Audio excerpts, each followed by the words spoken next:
So mga idol, ito po ang 5 kilong bugas. And thank you so much po again sa Chismel San. Maraming salamat po. Kalain mo dito sa loob ng pugad.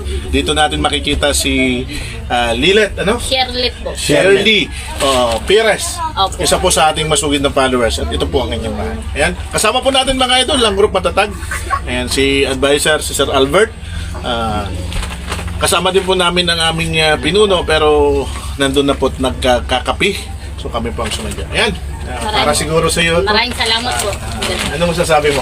Maraming salamat po. Malaking tulong po ito sa pamilya ko. So, kahit pa paano, di ba, akalain mo, nag-ikot kami sa barangay, eh, ayaw ko naman doon ko ibigay sa'yo kasi baka sabihin nila nagyayabang tayo.